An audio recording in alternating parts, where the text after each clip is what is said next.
Disclaimer: the cesspit is not appropriate for any human person of any age to listen to. All views and opinions stated are meaningless and ultimately redundant. Any references to anyone alive or dead is purely coincidental, and you should definitely not take any health or life advice from these three idiots. Hello lovelies, welcome to the Cesspit with your hosts, myself, Kagan Hearn, Sage Firefly and Jennifer Stewart. Hi. Hey. This is the pilot episode, and as it is airing on Halloween, it has got a spooky vibe to it. So we are going to be answering some spooky questions that you guys have sent in to us. But as you all know, especially those of you that watch our streams, we cannot do anything without doing a shot. So if you are at home, and if you're listening to this on the way to work, then maybe don't. But like if you're at home and just chilling and deciding to listen, then you can do a shot of us. So get your drinks ready and your snacks ready. Same. Me. Clink. Clink. Clink. Clink. Scary questions. And just so you guys know, you cannot use any trauma-related stories in these. Okay? First question. Scariest real-life experience. Okay. So, when I was younger in school, just when, AOL Kids chat rooms was a thing. I had a sleepover with my best friend at the time, Amy, and we were on AOL Kids, and we started talking to what we thought was two teenage boys.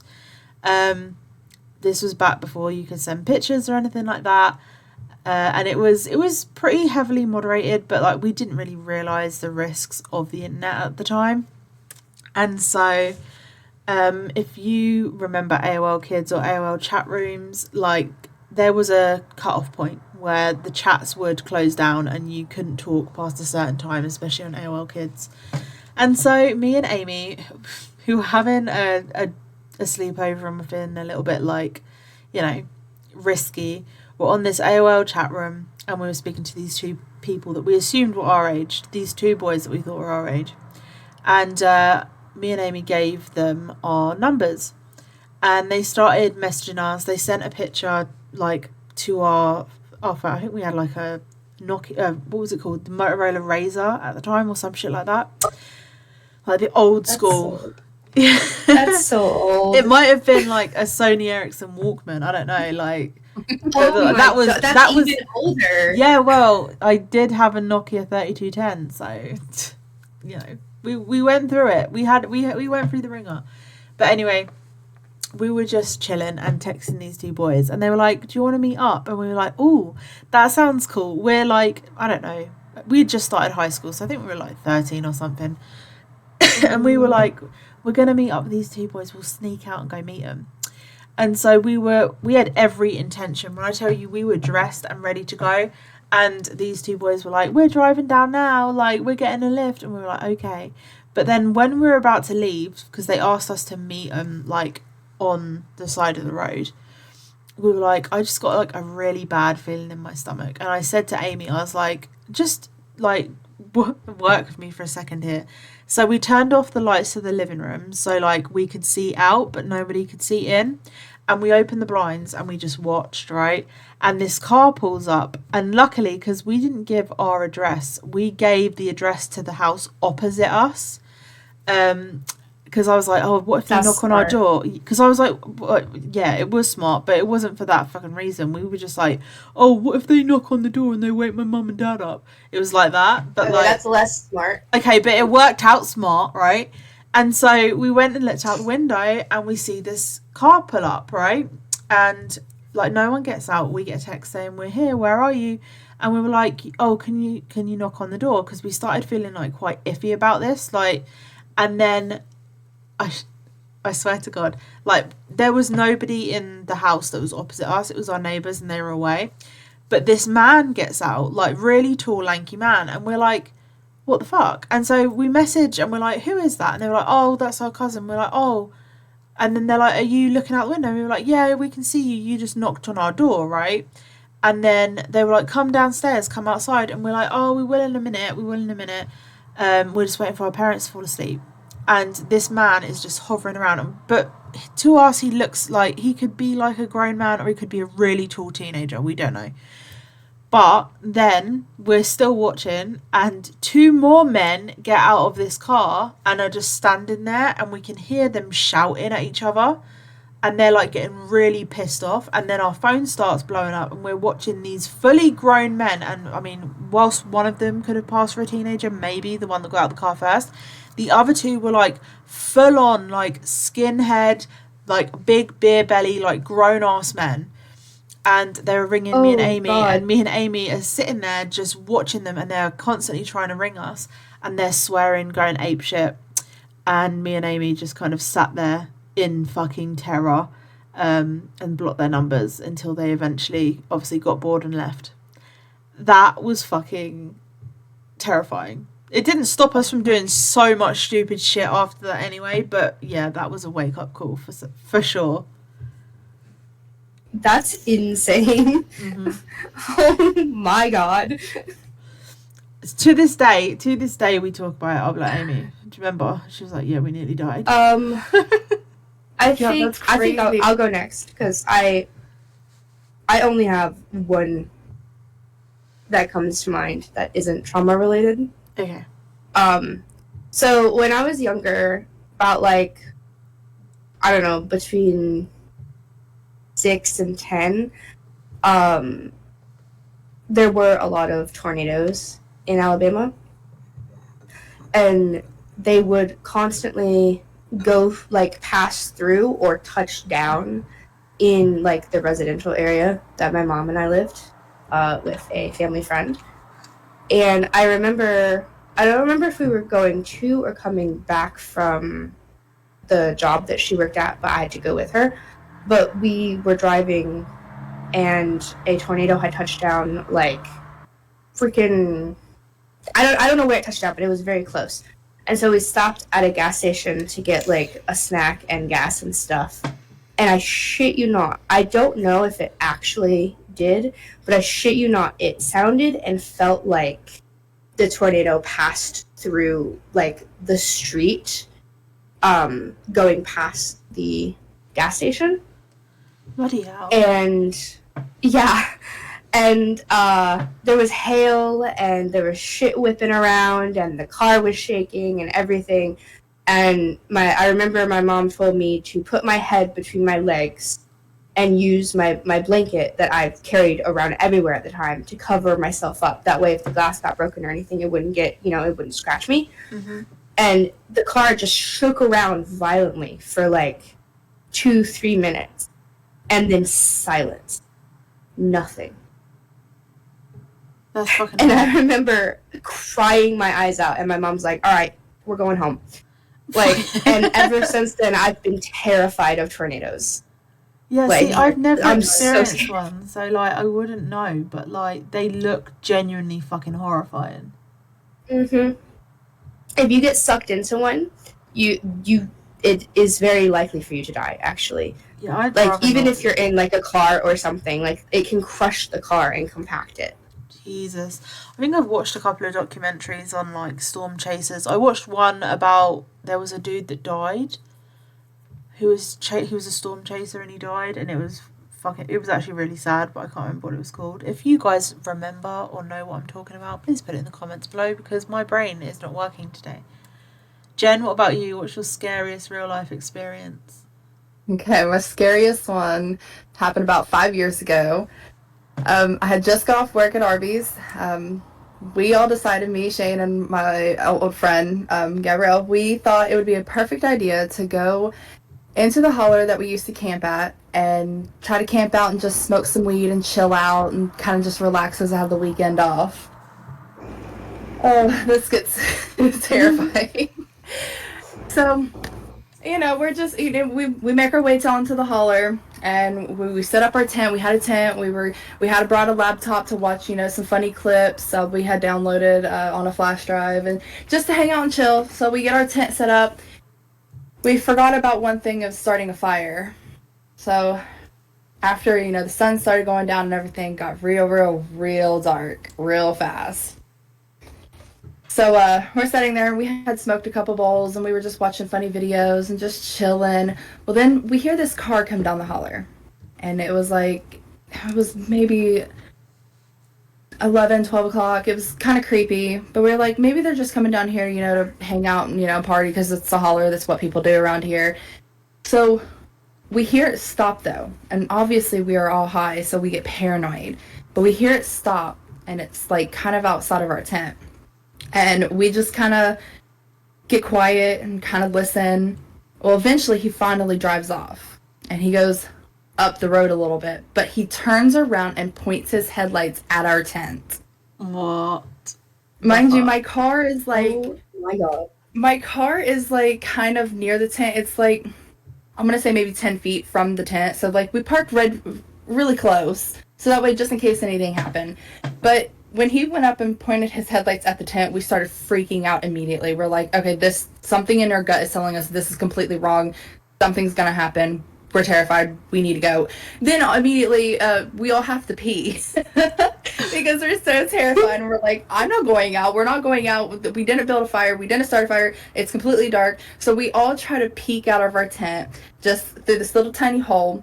He eventually leaves, and we can hear him leave. And we're like, okay, let's just get to the car.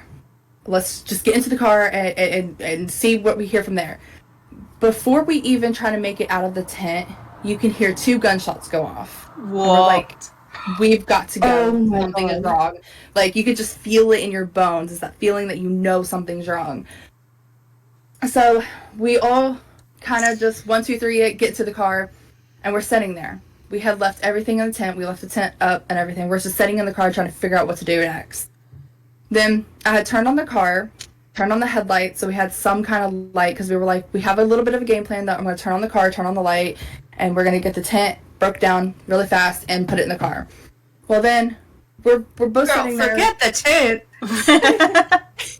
We do it. That's expensive, man. Fuck out of there. We do. The craziest part. So when I turn on the headlights and we're all trying to talk and figure out what we're supposed to do, because remember, we are high. We got like banana kush, like some kind of kush stuff we've never smoked. So we are high, like super high. And we were sitting there kind of discussing, and Gabrielle looks at me and she's like, why did you draw boobs on the window? And I was like, what are you talking about? I didn't draw boobs on the window. And I had looked on the windshield, and someone, I'm assuming it was the person that stopped when he stopped in front of us, kind of, he got out of his car and drew a pair of boobs on our windshield. So that made us freak the fuck out even worse. So we were like, how are we going to get the tent? The laptop was in there, the camera, our phones, everything was in the tent, because we had just got to the car and felt a little bit safer. So we were like, okay, 1, 2, 3 it. So Gabrielle had climbed out of the passenger side to my driver's side, so that way we're on one side of the car. We were gathering the stuff up, and then you just hear this car rev up, and we were like, okay, fuck this, we gotta go. So we just grabbed the whole tent, we shove it in the trunk, phones, camera, laptop, everything is still in the tent. We just shove it into the trunk as fast as we can, and we drive out of that holler. That's like the start of a fucking horror movie, I swear to God. That's I terrifying. swear, Oh my God. Craziest thing. And then so we were like, we need to get our phones, because like we need to make sure that, you know, we're okay, just in case something else happens, because you can hear a car trying to come up the holler. So I had pulled off at this church that was kind of lit up, and I was like, okay, let's do it together. We looked at each other and we're like, get our phones from the tent, because we had the opening kind of right there. We were at a church parking lot, you know. There was a house across the street. It was perfectly fine. Me and Gabrielle look at each other. We get out. We kind of 1, 2, 3 it. And we meet each other in the trunk, like on the trunk. And we open up the trunk. And then you hear this god-awful, blood-curdling scream. It was like, chilled me to my bones. It sounded like a woman just screaming. We kind of just look at each other, jump back into the car, and we just go the rest of the way home. We ended up at the house, safe and sound. We ended up popping our tent back up in the backyard instead, so we can smoke and chill and, you know, do everything we wanted from the comfort of our own home. And I have never been camping since. Oh my God, I love Oh camping. my Fuck that. It was the worst Holy experience shit. of my life. Fuck that. Damn, brother. That was the worst experience of my life, like, ever. That's actually insane. That could have started like a stalking incident. It was crazy. I will never forget me looking out that windshield and there'd be boobs, and I was like, "Why would I draw boobs on the windshield, Gabrielle? Like, I'm not like what? We were just chilling in the tent together. What do you mean?" I will never forget that. It's like so terrifying. I think we even said it on Shane's video at one point that we were all kind of talking about it, about our own experience with it. Well, I'm assuming that it was I'm assuming it was a guy because it was a big truck kind of in a way.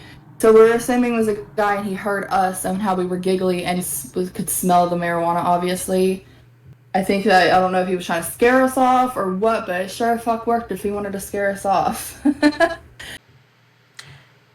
Hey lovelies, popping in here to let you know that we are currently fundraising for mind.org.uk, a mental health organisation based in the UK that have helped many people, myself being one of them, in their darkest hours. I know I tell you every stream to take your meds and hydrate, and that's because I do the exact same thing, and sometimes we need a reminder. And if it helps normalise treating mental illness and remove any kind of stigma from being on medication, then we will always be there to remind you. Mind are an organisation that not only share invaluable information on mental health diagnoses, symptoms, advice on getting diagnosed, statistics surrounding mental health, and also host a ton of resources from DV hotlines to LGBTQ plus focused help. If you're struggling, they can be a massive help with helplines, text lines, and chat lines, and people on standby 24/7. There'll be a link in the description box below, but in case you're the type to have a pen and paper handy or be at your desk with an open browser, you can donate by heading over to www.justgiving.com/page/thelilabides to make a donation. Every penny goes straight from Just Giving directly to Mind.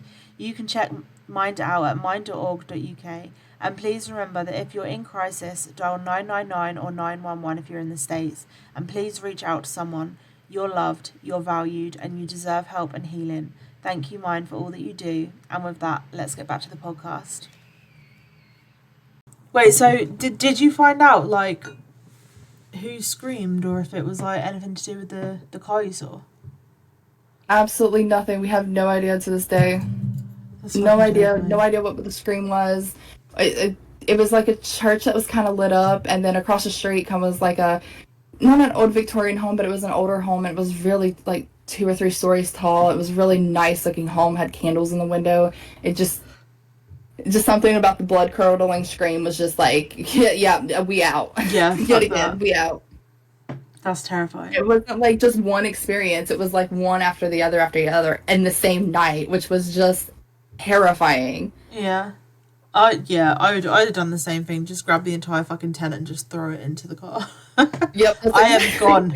Yeah, no, electronics be damned. That shit's going in there. Just yoink the whole thing up. Yeah, that's exactly what we did. We just I was like, I don't care if we break any rods. I don't care. Just shove the whole thing in, and that's exactly what we did. We just shoved the whole thing in that trunk. We were like, we're gone. That's fucking creepy. Okay, question number 2 is scariest paranormal experience. I know what mine is. So, I'll go first. Oh, I know mine is. Okay, so this was, I don't know, 2018, 2019. We had gone urban exploring in this, it was a manor house, like a big manor house that was going to be, knocked down. And it was fucking huge. And it was creepy all by itself, but I'll get to it. So it's this big manor house, which I've got photos of and everything. I found so many letters and stuff in there, and it was just really, really creepy. The vibes were way off. And we had gone in, and the way the house was set up was so weird, right? So I've still got a ton of the letters that I found in this room. It was obviously an office, and it was tons of documents, which I've still got. And the way the house was set up is there was one downstairs, there were 2 downstairs, there was a front door and then there was a back door downstairs, right? But they led to one part of the house. When you go upstairs, there was this wall, you went into the hallway and then there was this wall that had been knocked down, right? So there was just rubble everywhere. And which wasn't weird in and of itself, right? Until you went into that part of the house when we went into that part of the house, I've got a picture of this too. There was a piece of paper, and someone had written on it in like childlike writing, like, please, like, please don't take our stuff or something. Hopefully we're coming back or something like that, right? And it was just super fucking weird. So we went downstairs into this part of the house, and it was just it was eerie. There was like old kids' toys and stuff, but we figured out, because as I noticed it as I was walking around, there was just something wrong with the floor plan. I couldn't work it out. So I'm walking around this like part of the house, which we got into through a broken down wall, by the way. And that's when I realised that not only does this part of the house not have any windows, but it also doesn't have a door. The only way into this part of the house was through the wall that had been broken down. So this entire part of the house had been bricked up. There was all the windows had been bricked up. There was no fucking door. Like, it was so, right, but this isn't the creepiest part, right? So, I don't know what the fuck happened in that house, but it was like an entire family had been bricked up in this part of the house, because there was no way in and out of that house from, like, that part of the house, right? There was, like, no door. And so, this part of the house also had a cellar, which is, you guys will call it a basement. So we went down like into the cellar, and it was so precarious. So the cellar door was like locked. Little Donnie Darko reference for you. But there was like a smashed bit of the wood, and you had to like kind of step down onto these like cement stairs. It was really fucking difficult to do without breaking your goddamn neck. And so we went down these really steep cement stairs into this downstairs cellar, and it was me, my friend, and my cousin. And there was like this pool table and like loads of like empty bottles of wine, and then in the corner there was this like box of glasses, these pint glasses, and like there was a few next to it. And so I walk over to them, right, because these pint glasses are exactly the same as the ones that my granddad used to have, and it just reminded me of him. So I the last thing I remember is picking up one of these pint glasses and just looking at it and being like, oh, this reminds me of like my granddad's ones, the ones that he used to collect. Next thing I know, I am being like shaken from behind, and then like I'm like facing my cousin and my friend, and they're then dragging me up the stairs, through the little bit of the cellar, and then out until we get out of the house. Like, and then as soon as we get out, I'm like, what the fuck? And I like collapse onto the grass. And I'm like, what the fuck? And they're like, we were standing there for nearly 10 fucking minutes, like calling your name, and you just stood there in the corner of the cellar looking at this glass. And I'm like, no, that's bullshit. They're like, genuinely, you were standing there for a good 10 fucking minutes, and we kept saying, Kagan, and you were completely ignoring us. Like, you were just standing there, like, with this glass in your hand. And then they said, when you turned around, your face wasn't your face. So I was like, what the fuck? And then when I had got out of that house, I literally collapsed onto the ground. And I've always been a little bit weird like that. Like, things use my energy and shit like that. But both of them were just like, you turned around and your face was not your face. Like, it was genuinely terrifying. And I was like, oh, okay. And then, like, 2 days later, I went back, like, just as it was getting dark, because there was this really nice chair that was left in this house. And I was like, it's been demolished anyway. And then, like, my friend was like, you can't go in there and get that. Like, it's dangerous. And I'm like, bitch, I'm getting this chair. It is vintage, and I want it. But she's like, you got possessed last time. I'm like, but it's a cute chair. So I went in. And then as we were leaving, these two other like urban explorers came in, and I'm holding one part of the chair in one hand and the pillow in the other, and I'm like I know I'm gonna have to go past them, and I'm going to scare the shit out of them. And so I'm just like, how can I like not scare the shit out of them? So I'm like walking down the stairs, and I'm like, hello, and they're like, hi, who are you? And I'm like, I'm just an urban explorer, but I found this chair and I just came back for it. And they were like, oh, okay. And yeah, so that's probably the creepiest thing, because of the amount of lost time, losing 10 minutes, and like they're saying like, we stood there for like 10 minutes and we were scared to even approach you, And then when we eventually turned you around, like, apparently my, like, eyes were black, my face was different, like, I didn't even look like me. It was like someone's face was on top of my face, and they were shit scared. And I was just like, oh, because I'm good. Like, I don't remember any of it, so it wasn't scary really for me, but it scared the living shit out of them. Oh my gosh. So yeah, it was wild. That's insane. Yeah, that's crazy. Especially losing time. Like, what? Over 10 minutes. Just and to me it felt like 2 seconds. Like, it felt like I had picked up this glass, I was looking at it, then 2 seconds later they were like, Keegan, and then spinning me around and like trying to get my attention, and I was like, what? And then all I remember is being like dragged out of the house, like being pulled out of the house, and I'm just like, what the fuck was that about? Like, I genuinely had no idea what was going on, but for them it had been like 10 minutes, and I just lost that amount of time. It was Holy shit. fucking crazy. Okay, so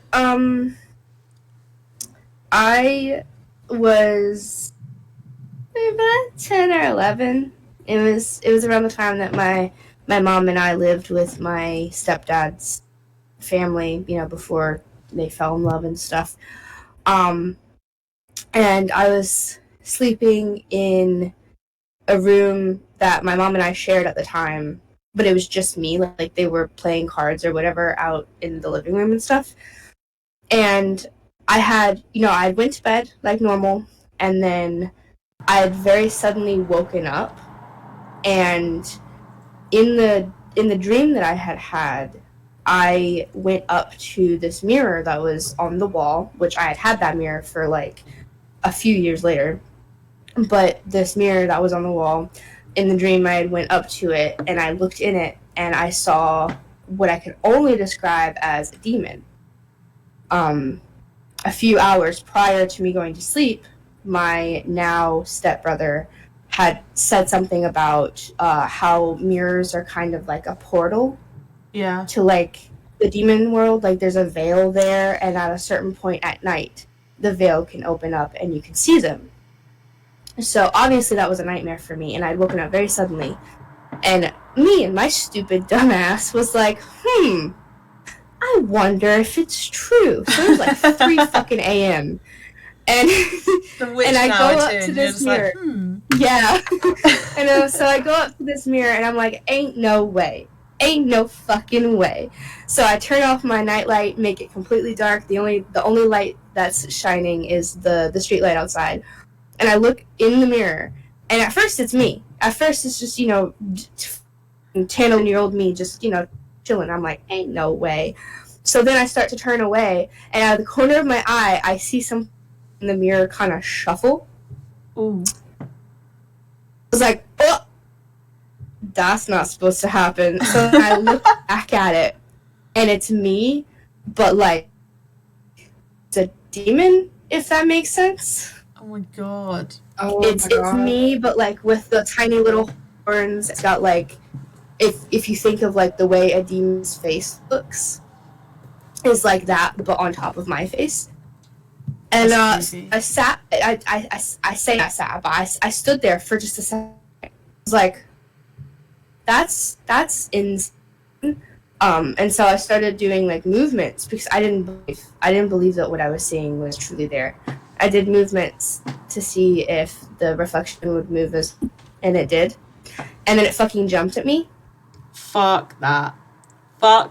Yeah. Yeah, no. The reflection fucking jumped at me. And so I fucking screamed my lungs out, and I went out of the room and to the adults, and I tried to tell them. I tried to explain what I saw, and they were like, "Oh, it's just, you know," they blamed it on imagination and shit. I was fucking terrified to look in that mirror until I had gone into my teen years, and then I never used it. It was always in storage, and then at some point I had accidentally sat on it and broken it, and after I had broken, I started to have more like goat-related encounters, if that makes sense. Yeah. So even to this day, I don't know if that was like a prophetic thing, or it's just like that's still creepy somebody in the veil trying to talk to me, or what. terrifying. It was absolutely terrifying. That is creepy as fuck. Jen, what Yeah, about that's you? terrifying. The one that I have that's kind of recent is like 2 years ago. We were exploring this Prestera Center, so it's kind of like it was an abandoned mental hospital kind of where patients would stay. They had turned it into a couple different things around here. It was like some kind of factory at one point after it was Prestera Center. So in the back, they still had all the rooms up front because they turned it into like a doctor's office. But in the back, they turned it into like some kind of like factory kind of thing. And we went real late at night, like 11, 12 at night, just exploring it, just, to see what's in there. Um, at one point, we kept hearing noises, and then we would smell fire. And it was just the weirdest thing. And we got all the way down to the end of the hall, and then you could just smell like fire, like really, really bad. So we were like, okay, let's just go towards the front. So we ended up walking towards the front. And then we had started going back towards the back to where the rooms were, where the patients were held. And when we got there, the door started to close. And we were all like, who closed the door on us? And I was like, I don't know. It wasn't us. And then because we were with Shane and two other people was with us, I think Hannah and James, they were with us. And we just started asking, if someone is here with us, could you shut the door? And at first, it wasn't shutting, but then it started to slowly shut, and then you hear just noises down the hallway. Absolutely terrifying. That's creepy as hell. Well, we started exploring a little more, so we started going back towards where the rooms were, and you just feel like there was a presence. Like it was not like I don't know how to explain. It wasn't like harmful. It was just kind of heavy. Yeah. And so we ended up going towards the factory part, and then we kind of didn't split up, but I kind of walked towards by myself a little, and I was just, having the flashlight and just looking at everything, and I swear, till this day, I swear, the building is now gone, unfortunately, but when I was walking back by myself towards this, like, little garage-looking thing that was attached to the back in a way, I swear to you, I saw what looked like a full-body apparition that was it was a guy, and he was like in a mechanic kind of outfit. At least that's what it was like, a jumpsuit kind of like he was a mechanic. And he had walked from one side of the pillar to the other and disappeared. He had a hard hat on and everything. Freaked me out. I just was like, okay, hi, I'm gonna go back to my friends now. I'll leave you alone. And I just walked back, and I was like, okay, I'm ready to go. Oh my god. I wonder if there was any reports of someone dying there or something. I don't think we actually did any research, but I would imagine. I know that there was someone, I think Shane had said that he done a little bit of research on it, and there was like a nurse that was very mean to patients and had died there from heart attack. And I think that was the heavy presence in the hallway that we were feeling, because it was just so heavy, and you could just feel like, not hatred, but it was just so heavy and so kind of not dark, but it was just like heavy. Like she was like mean. Like oppressive. I guess kind of like negative. So the third question, this isn't really a scary question. I don't know why this is on the list, but it's, have you ever known anyone convicted of a violent crime? I think I have. Yeah, I think I do. I don't think I do. Convicted meaning like prison or jail? This is Hearts Too Clever, singled by Tiny Vessels, available on Spotify, Apple Music, YouTube Music, or anywhere you can listen to music. Keep an eye out on this podcast, as a little birdie has it on good authority that the band may be making an appearance in one of our future episodes. Go and show them some love and add this bop to your playlist today.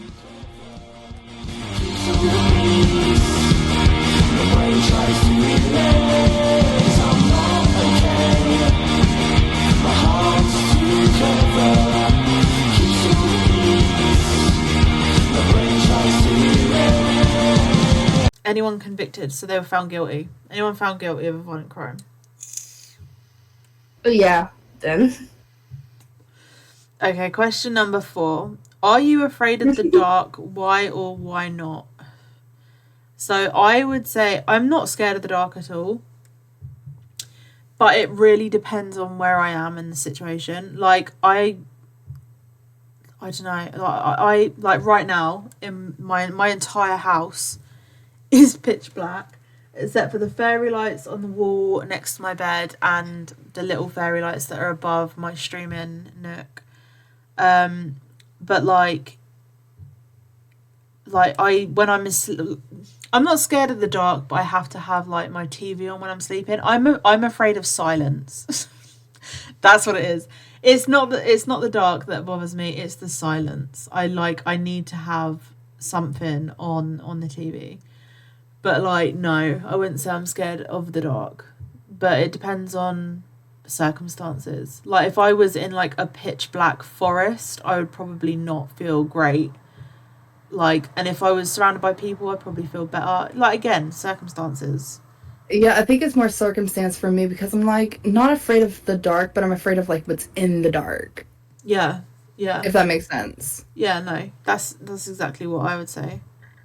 Sage, what about you? It's like I am afraid of the dark. It's trauma related, so I can't share. Yeah, no, I would say it's I think it depends on the circumstances, you know? Yeah.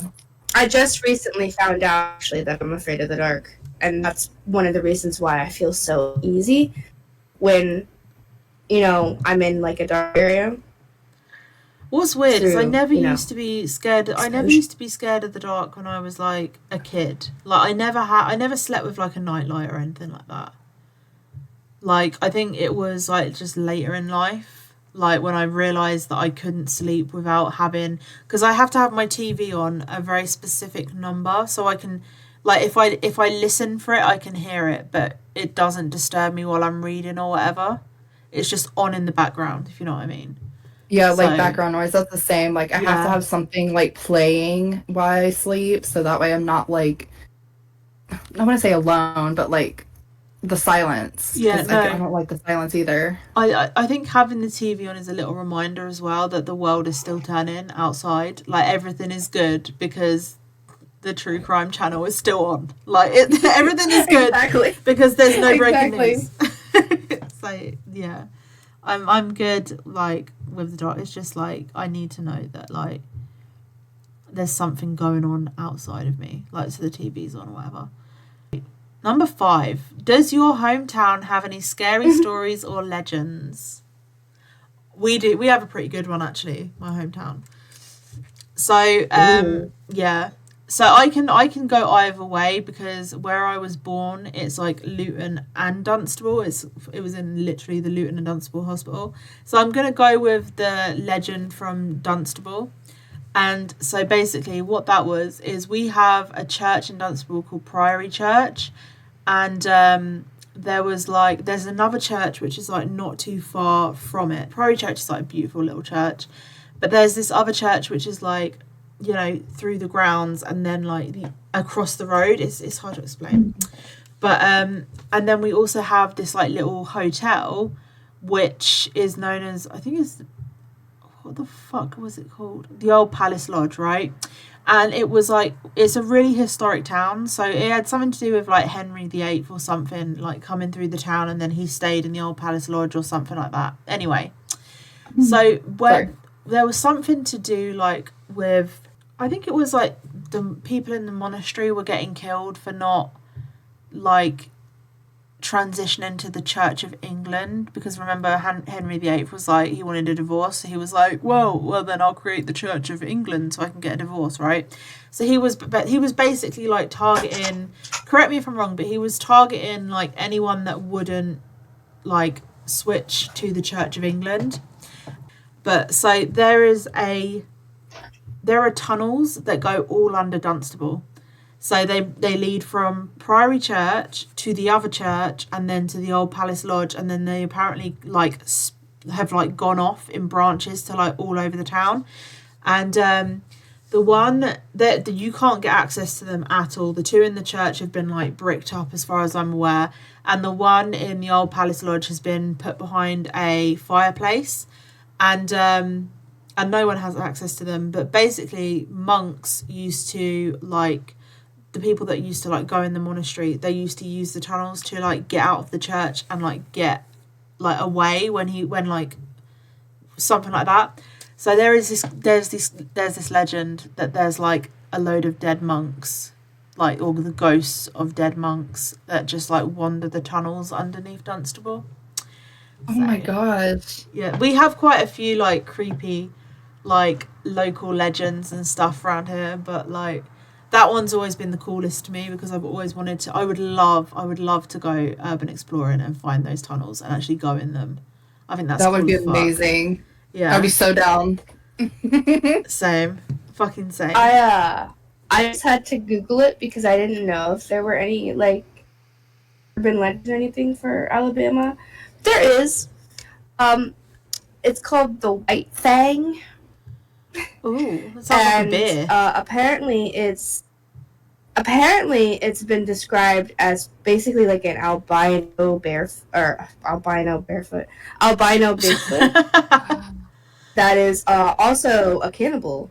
Apparently, Oh, apparently it's been since the 1940s as well. It sounds like a beer though, doesn't it? White Fang. It does. It's kind of well, TH. definitely TH, drink a not white F. thing. Jen, what about you? Fang. So I don't know.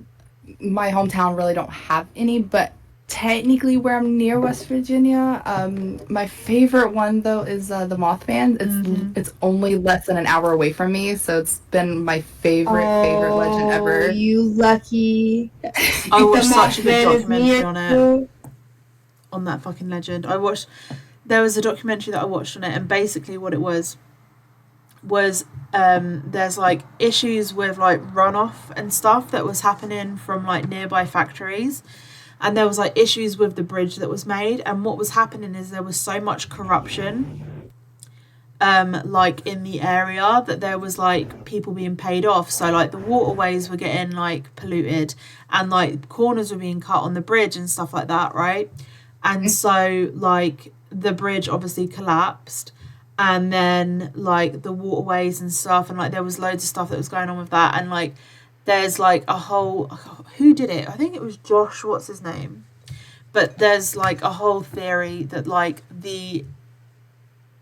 I don't know if you have like would call it a council or like whatever it is, but whoever is in charge over there basically came up with like the myth of the Mothman to be like, hey, like it's actually this issue when actually it's like they're covering up corruption and like negligence and cut corners. It's a really good documentary. I still like the idea of him existing, but it's a really good, same. Same. Like, I still think it's like, yeah, but you didn't prove that he doesn't exist. All you did was prove that like he knew it was going to happen. Like the Mothman could still be an omen, and it can be like both can be true, you know. Exactly. Yeah, both can be true at the same time. Another one. This is a recent one as well, and we all knew about this when I was younger. So we have this like little. It barely gets used anymore, but it's like this like dance hall in like the centre of Dunstable, and we used to hang out at this little area called the bandstand, which was just this, you know, an area where everyone used to get drunk, and it was like, you know, mostly the scene kids, the skater kids, and we just used to chill there. And there was this little alleyway opposite, which was next to this like dance hall type thing, which didn't really get used. And so what had happened was apparently there was scaffolding up there once, right? And this came from literally from the fucking horse's mouth. Like we were friends with the person that apparently saw this, like saw it happen. And what had happened is he was like hanging out at bandstand, and he went across the road and started walking, and he just like noticed a shadow like swaying on the floor. And so he looked up into this alleyway where the scaffolding was, and there was a person that had hung themselves, and their body was just swaying from the scaffolding. And no one knows if it's true, because someone did die, but no one knows if it's true or if it was like a ghost or something that he was seeing. Like no one knows if it's the weirdest fucking thing. He's never spoken about it as well. He won't talk about it. He won't talk about it. I know. So that's been passed down. Okay. Question number 6. What is your favourite urban legend? You like reading? I know I do, and I enjoy it from the comfort of my own home, and you can too. With an affiliate link from one of our hosts, the Lilabides, you get a Kindle Unlimited 30-day free trial. In that 30 days, you could read an amazing book, such as Blush or Bleed by K.L. Hearn, both following Ren and her story of survival and life after horrific trauma. What is a Kindle Unlimited 30-day free trial? It is a great way for customers to explore over 1 million books, thousands of audiobooks, and popular magazines on any device. Great benefits include unlimited access to over 1 million ebooks, a rotating selection of popular magazines, thousands of books with audible narration, and you can read at any time on any device with the free Kindle app. You can sign up now at https://amazon/3UYPCKB.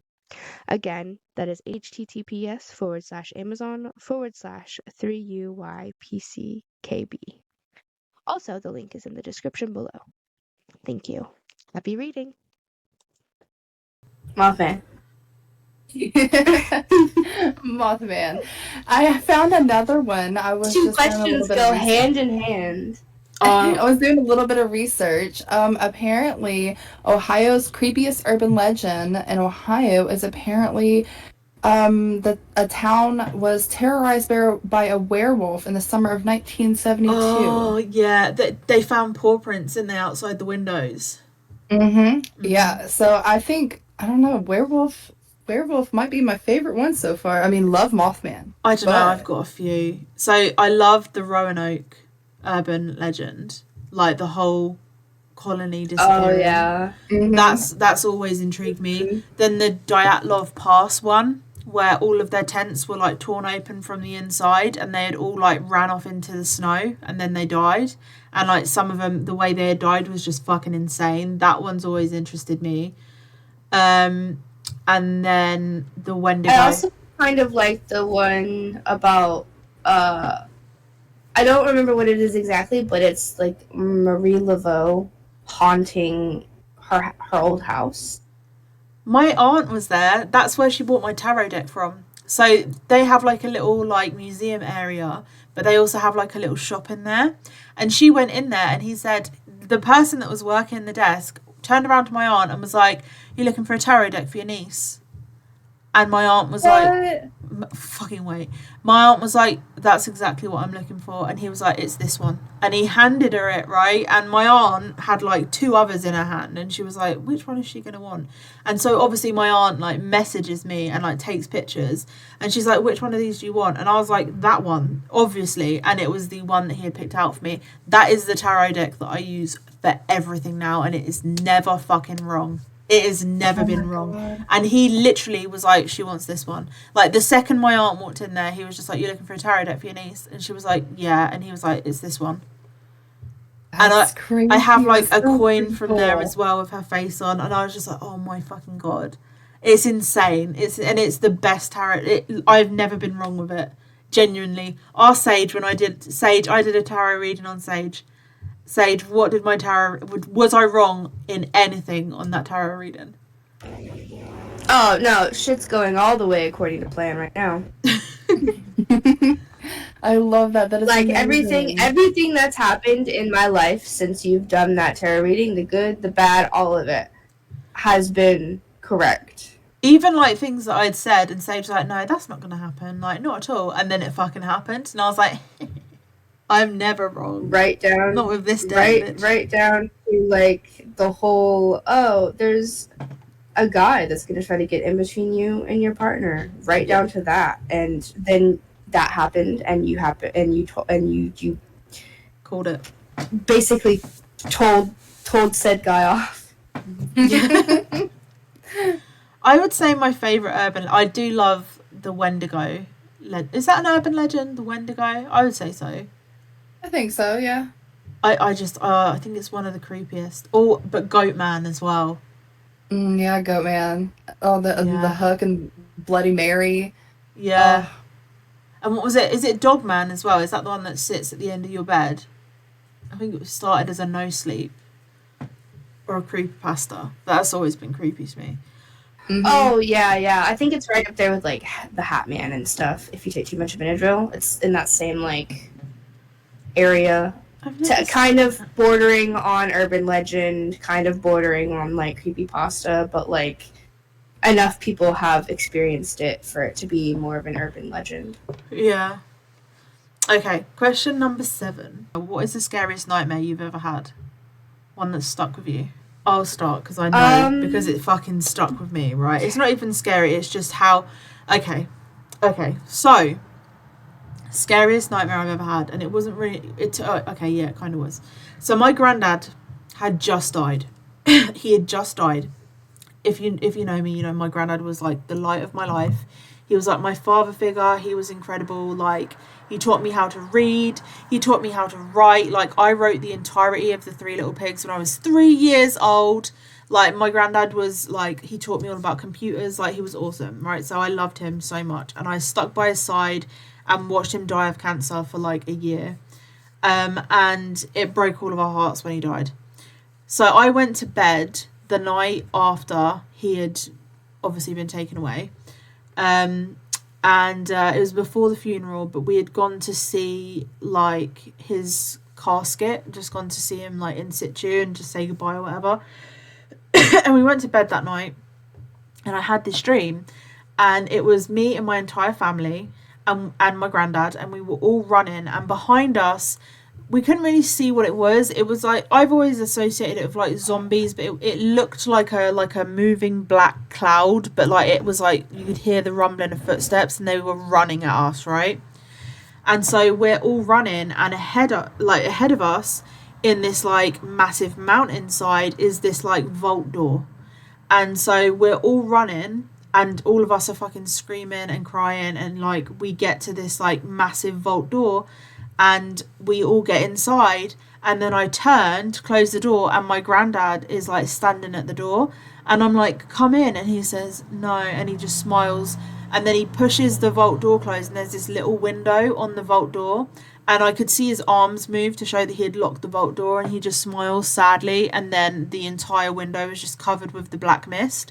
So I had that dream, right? I was crying when I woke up. I went and told Carrie about it. She had the exact same fucking dream. Same my fucking gosh. night. She had the exact same dream. And we think it was his way of like saying goodbye. Like saying, like, I can't come with you, but like, you know, I'll always look after you, kind of thing.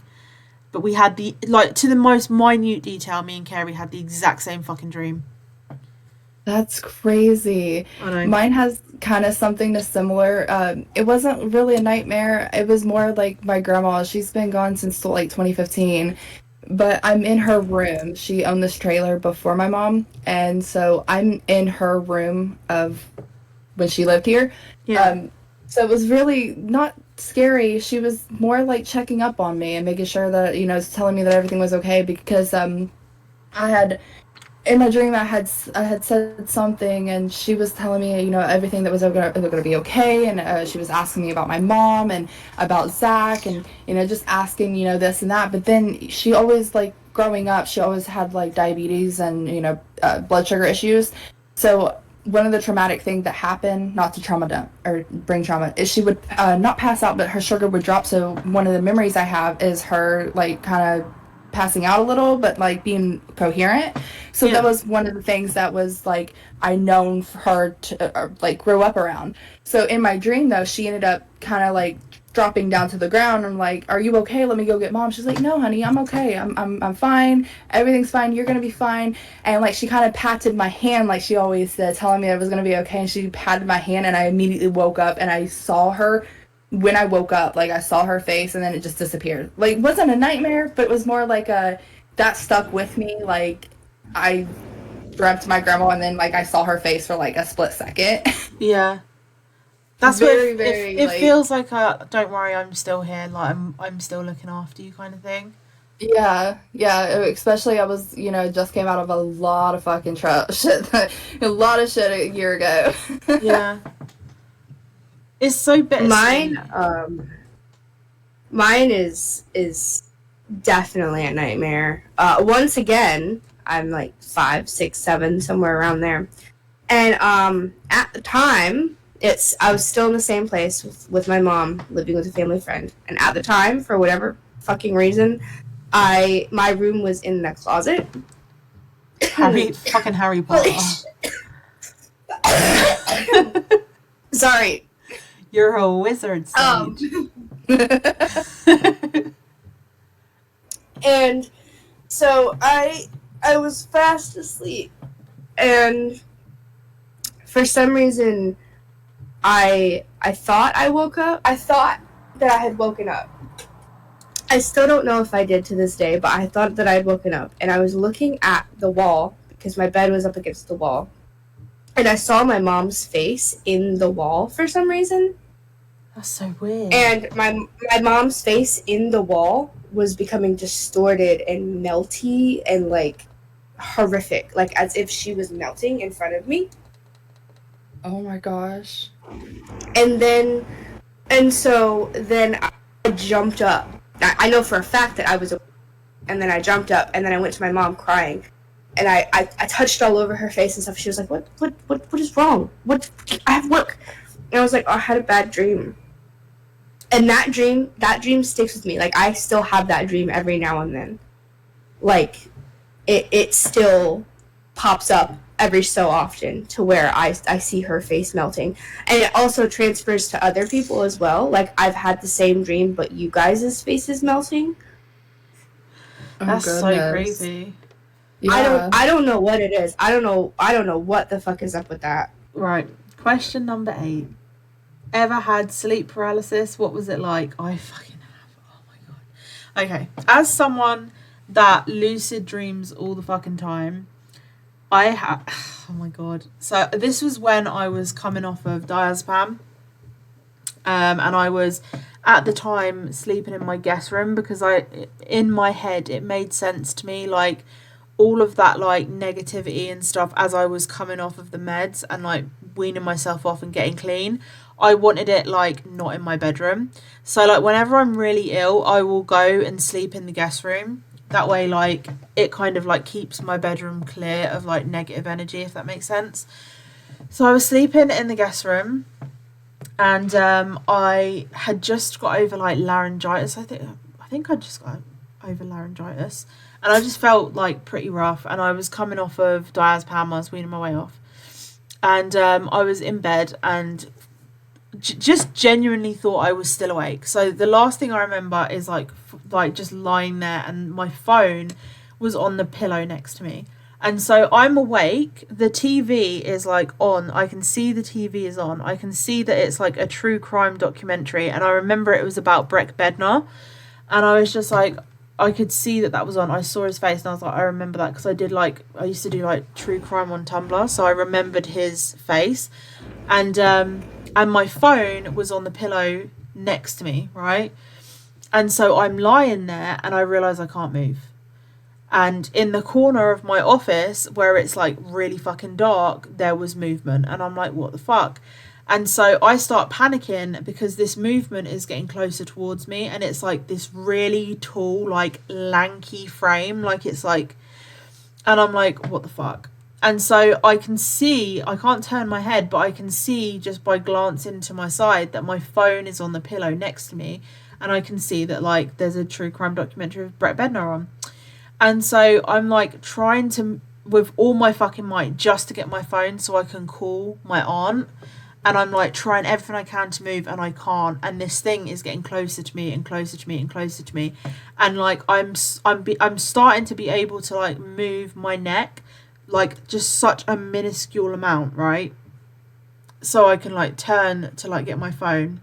And like the second I break out of like the sleep paralysis, this thing runs at me, like gets down on all fours and runs at me.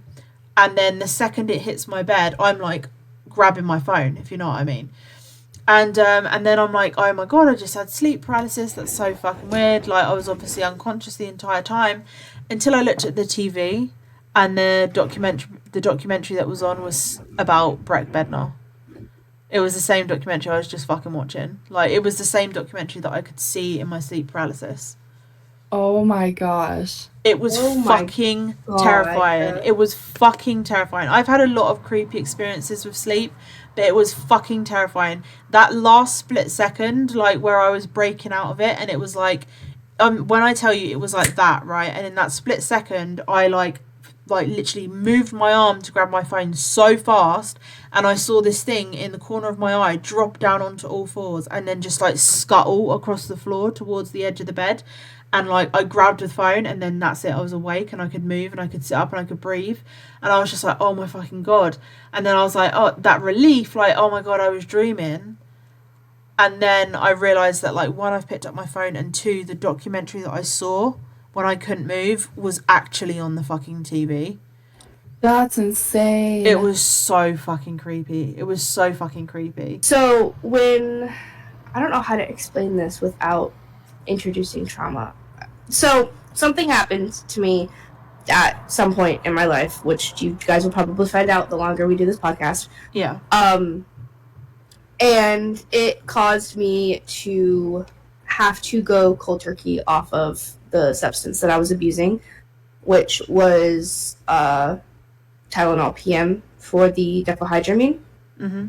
And I wasn't allowed to go to, like, the doctor or anything because of circumstances surrounding it. And so I was completely cold turkey. Like, I was going through withdrawals and everything.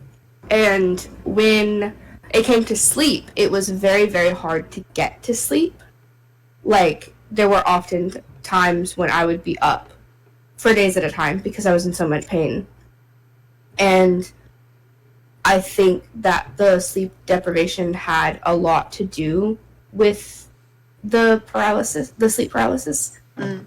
But I guess it was kind of like a version of the Hat Man, but not quite, if that makes sense. Like, more, imagine if the Hat Man and Slender Man had a baby. Wait, describe gosh. the Hat Man for anyone that doesn't know what the Hat Man is. So the Hat Man is basically like this really tall guy that's in a suit and has a top hat. And you can usually only see him if you take too much Benadryl. I don't know if it's like a thing that's real. I haven't experienced the Hat Man before, but I can only explain what my sleep paralysis demon looked like as a combination of the Hat Man and Slender Man. Like if they had a baby. Yeah. So Slender Man with no face, and then the suit and the top hat. So I, kind of like you, I had thought that I was awake. I completely thought that I was 100% awake, and I had to use the bathroom, and I was like, alright, fucking bet, it's like 4 a.m, I'll just wake up, do my stuff. But then when I go to get up to use the bathroom, I couldn't move. And that's how they get you. They make you think that you can get up and move, and then you can't. So, the layout of the room in Michigan. So the layout of the room in Michigan is it was a very small room, and then there was a wooden door that like slides closed, and then it goes into the bathroom, and then you go through the bathroom to get out of that whole entire like space. And so I'm staring around, like I'm staring at the TV, and then I'm looking around, and then I'm trying to like figure out if something is holding me down, like if it was my ex-husband or if maybe the dog was on top of me or something. And through the sliding wooden door, this fucking tall ass, long fucking limb having ass bitch fucking crawls through the door and just kind of sits there and stares at me and laughs. And I'm like, this isn't real. This isn't real. This isn't real. I didn't wake up. This has got to be a dream. And it's like, no, this is real. And you're in hell. And other, like, creepy things like that. And so I start trying really hard to move. And in my head, I'm thrashing around, like, trying to, like, as if I was bound by, like, rope or something. I'm thrashing around, trying to get out. And it takes me what feels like a good solid, like, 10 minutes to finally be able to break out it. And then by the time I do, I actually wake up. Like, the figure never, like, ran at me or anything. It just stood there and like stared at me and said like a bunch of weird things about how like I'm damned and how like I'm in hell and how he's gonna torture me and stuff like that. And so my ex-husband is shaking me in reality and is like, hey, you're having like a night terror or something, wake the fuck up. And so I unfortunately I do end up like reactively hitting him just because like I finally gained control of my arms. And he goes, what the fuck? And I'm like, was I not awake? There was like a demon or something over there. He's like, no. What, are you insane? And then I've spent the rest of my life so far like thinking that I was crazy because I didn't know if anybody else experienced anything like that. And now I know right now actually that today, hearing Keegan talk about her experience, I'm not the only one that has experienced like drug-induced or like withdrawal-induced paralysis. Yeah, it's not fun. What about you, Jen? Have you ever been through sleep paralysis? One time, and I was straight sober. The only thing I ever did was I smoked cigarettes and a little bit of weed, and I maybe had like a sex on the beach on the weekends. But other than that, absolutely nothing. And it's the only time that it's ever happened to me. And we were in the 2-story house. It was just like 2 years ago. And our bedrooms were upstairs. And Shane was laying beside me. And I was asleep. I had rolled over or something. And I knew I felt like I was awake. And I had my eyes open, but I couldn't move. And it was the scariest thing. It felt like it went on forever. And it was kind of like I saw the corner of my eye. So I couldn't move my head or anything. Out of the corner of my eye, I saw what looked like a ghost, like a old school ghosty ghost, but he was just a black shadow figure ghost. But he wasn't touching the ground or anything. Yeah. And I felt like he was getting closer and closer, and I was trying everything in my power to move I felt like I was hollering for Shane, and I couldn't get nothing to come out, but I felt like I was trying to holler, nothing was coming out, and I felt like I was trying to move, and nothing would move, and I was freaking out, and it seemed like it lasts forever. I don't think it did. I was straight sober, like I said, straight sober. That's another way they hit you, like fuck with time. Yeah. Sleep paralysis fucks with It was absolutely terrifying. It's the only time I've ever dealt with sleep paralysis before. I didn't even know it was a thing until it was like, as soon as I got to be able to move and calm down. I had left Shane asleep. I didn't tell him until like the next morning because I didn't want to freak him out, you know. Like, I just think I had sleep paralysis, and it was the most terrifying thing. But as soon as he got kind of like the shadow figure kind of got close to me, it just like stopped, and I could move, and it felt like it was just like released me, and it was absolutely terrible. Yeah. It seemed like it went on forever, but I don't think it did. It's fucking terrible. Crazy. It's fucking so scary. Okay. It is. It's freaking terrifying. It genuinely is. And like you said, with the time where it fucks with time, like I was saying, like there was a documentary about Brett Bednar, and it was a photo of him. It was obviously showing a photo of him, and it was this one specific photo, and like it was the same photo when I was in the sleep paralysis and when I woke up, and that photo must have been on the screen for like 5 seconds. You know, where it's just like it just shows like a photo. It was that one photo.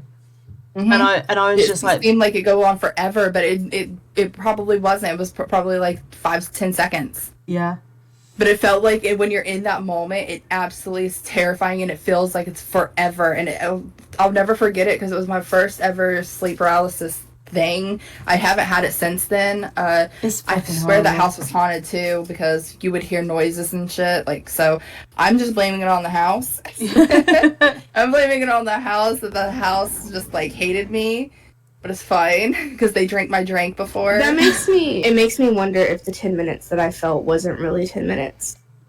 It's probably yeah, it is probably like a split second, or like a few seconds, or like a minute. Like it feels like it's forever. It feels like it's honestly forever, but it's really not. It's just a few seconds, maybe a minute, maybe 2, but it's really not as long as it feels. Yeah.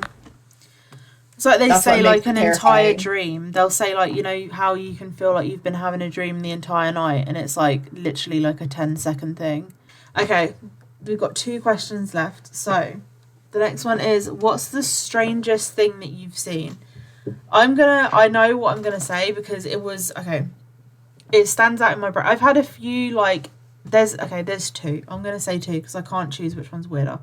The first one, I was with my friend Amy, and I was living at my nan's at the time, and we were walking back from this shop after picking up some cigarettes and some alcohol. We were just, like, wandering home, and we saw what, you know how, like, when there's, like, I don't know, if you think of, like, LA, they have those big strobe lights that go up into the sky and then they crisscross.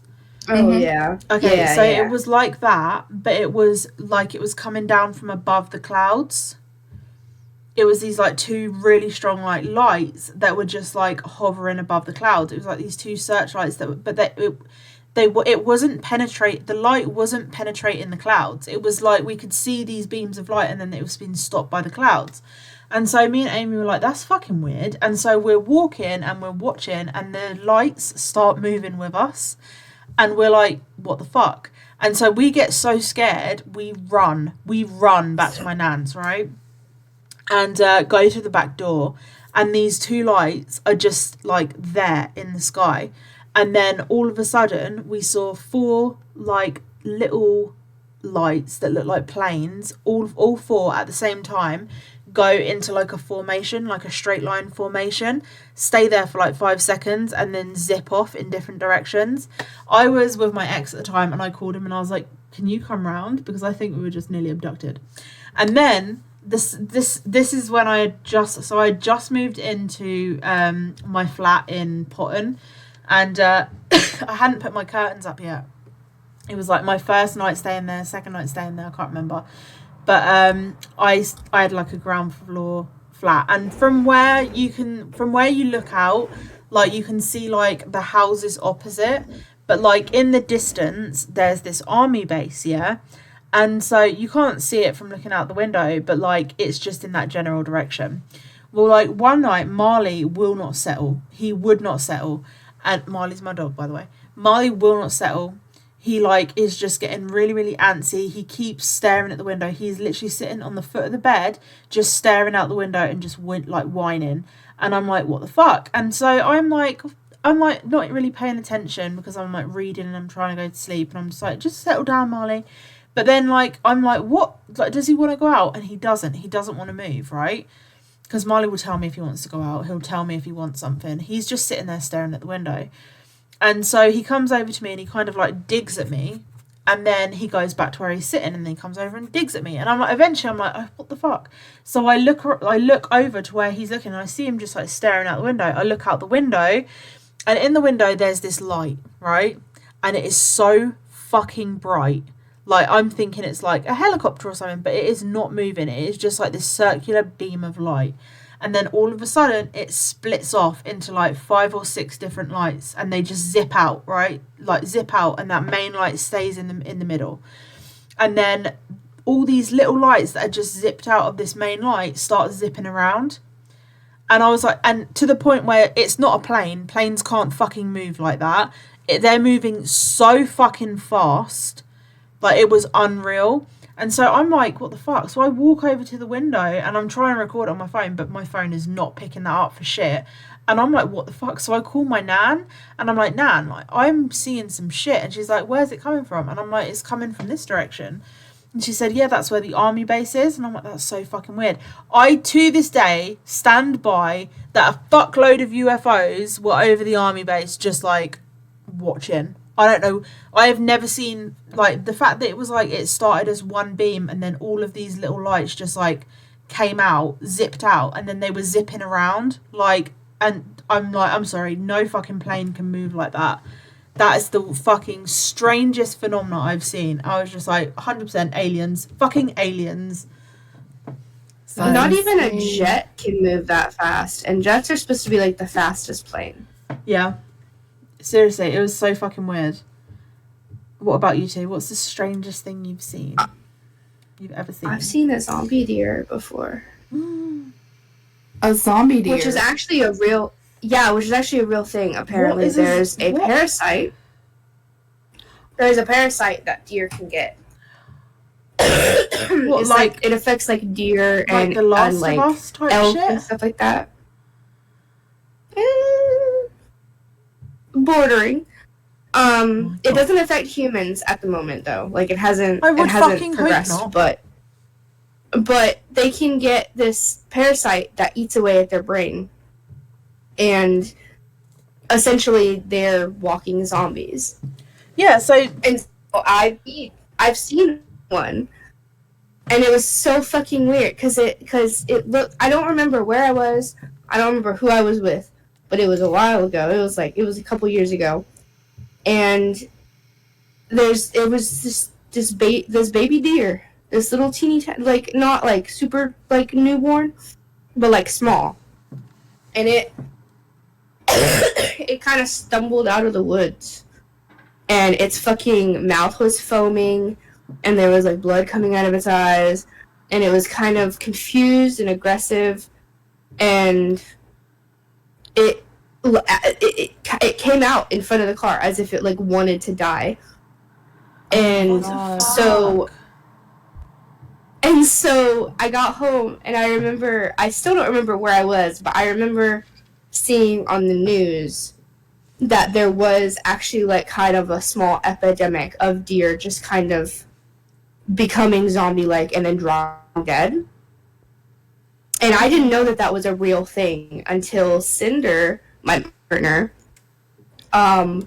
actually told me that it was a real thing. Like, we had gotten to a conversation about it somehow. And she was like, hey, did you know that was actually real? And I was like, what? Ain't no way. Oh my gosh. You should look into it because it's insane to watch. That's mental. That's crazy. What about you, Jen? What's the strangest thing you've ever seen? Mine happened this year, a few months ago, actually. Me and Shane, my partner, was driving all your down the road. New and interesting. Right? No, like me and Shane was, we were driving. I don't remember where we were going. Maybe his grandma or something. I don't really remember. Maybe Walmart.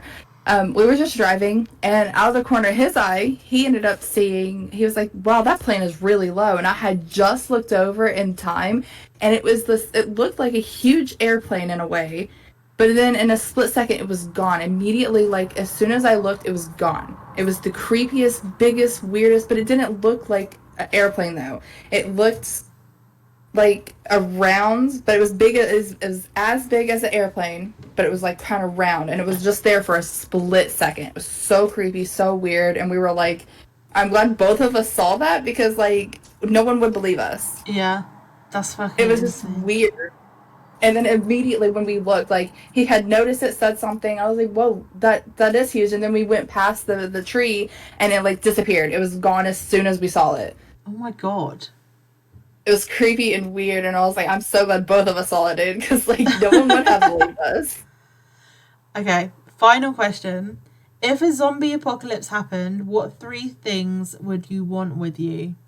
I have had a lot of time to think about this because me and my aunt, I don't know why, me and my aunt have a contingency plan, all right? We have had it for about, 20 years.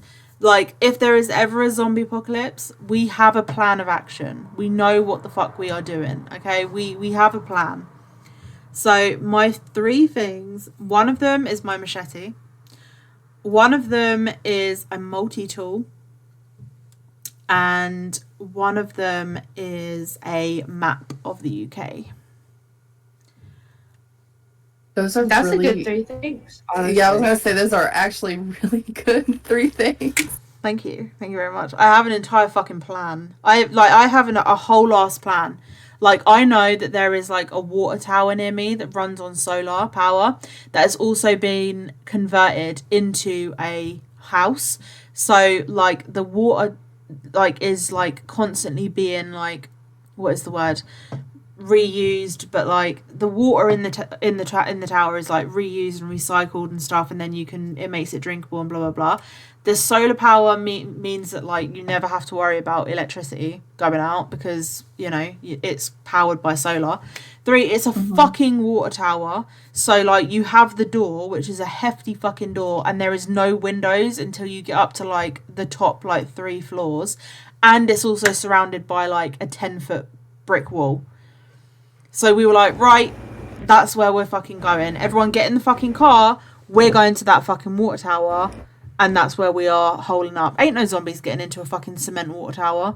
It's not like a water tower like you guys have over there. It's not like the ones that are on like the metal legs with like the bowl at the top. Over here, a water tower is like a big cement tower like you would see on like a castle. It's like that. So it's like that. But it had been... Okay, so at least I know if a zombie apocalypse does happen, try to get to the UK because their water tower is a bomb.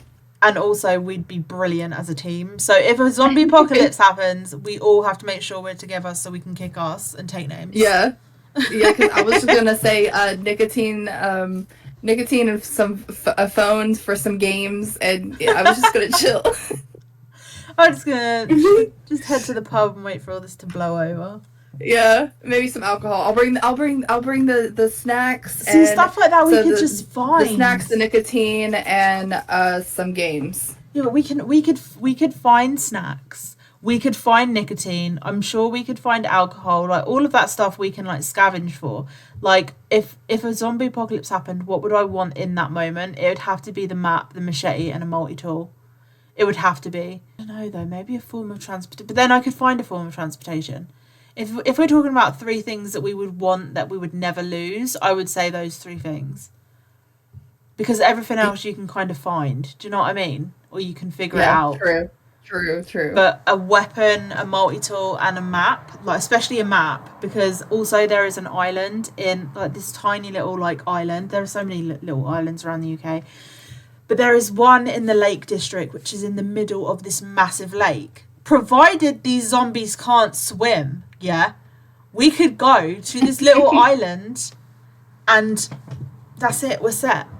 We're safe. We got safety. Other people are just a problem then, and that's fine. We can make bow and arrows and shit. It's fine. Everything will be fine. Sage, what about you? Yeah, what are your 3 items? We can whittle. We can whittle some tools. We'll have all the time in the world to whittle. We'll whittle so much. I think mine would be my Switch. Oh my god. What? How are you planning on charging this? You as well, Jen. How are you planning on charging your phone? Sage, how are you planning on charging your Switch? Yeah, I didn't get that far. I was just thinking, I don't know. These are finite resources. My Switch. How they don't benefit anyone else. As big of a bag as I can find for like necessities and food and stuff. And probably my bat. Okay. So I was gonna say, okay, I'm just calculating my chances of survival in the zombie apocalypse, and then whether they go higher or lower, provided I'm with Sage and Jen. I haven't had a lot of time to think about it, to be fair. Like I think about it way too much. That's like if I'm just sitting there, I fucking have a plan. I have a fucking plan. I'll bring the snacks, and this and that. I'll just plan it on chilling with the zombies, I'll be the leader. It's fine. I'll be like, right, I've got everything that we fucking need. Have you got your Switch, Sage? Are you ready to go? We'll carry all the stuff, okay? We'll carry the stuff. Oh my god. Exactly. Just, hey, are you good? You got your Switch? Everything's good? And I'll be like, yeah. Sage just like the toddler, like lagging behind, just like do playing on her Switch, like. Oh, we can collect rocks too on the way. Fucking hell. Yeah, that's what we need. We need rocks to weigh us down. That's exactly what we need. Exactly. That's a great idea. I'll make sure to line the bottom of the bag with my heavy crystals. It's perfect. See? Exactly. We got this. Oh my god. Okay, on second thought, don't come to the UK if there's a zombie apocalypse. At least the vibes would be immaculate, though. Yeah, exactly. Oh yeah, the vibes would be off the fucking chart. Survival, on the other hand. Well, you guys, That's all up to Keegan. I'd be good. I'd be fine. I'd be sorted. I'd be like, Yeah, we'll just like kick the. Oh wait, zombies no. away. Hang on. No, wait. I'll trade my bat for my girlfriend because I know for a fact that she would bring. that's not an one of her item. swords. That's not And an then you'd be item. set. She's not an item. Just Does hair assume dye she's count? there. Can I have my hair dye at least? I need my hair dye. Oh my god. Do press on nails count? Press on. We have to look cute, okay? Yeah, if we're gonna die in a zombie apocalypse, we at least need to slay. Okay, the fact that I am planning to survive a zombie apocalypse and you are planning to die in one is an issue. Okay? Like, you're like, oh, if we're gonna die, at least we'll let slay. And it's like, bitch, the aim is to live. What are you talking about? Oh my. Hey, listen, either I slay them or they slay me, but at least I'm looking cunty while one of us is doing it. Either I slay them or they slay me, but either way, I'm gonna slay. Every day is slay day. Oh my god. This has been the pilot for the Cesspit. Thank you so much for joining us, and we will see you guys in the next one. Love you. Bye. Love you. Bye.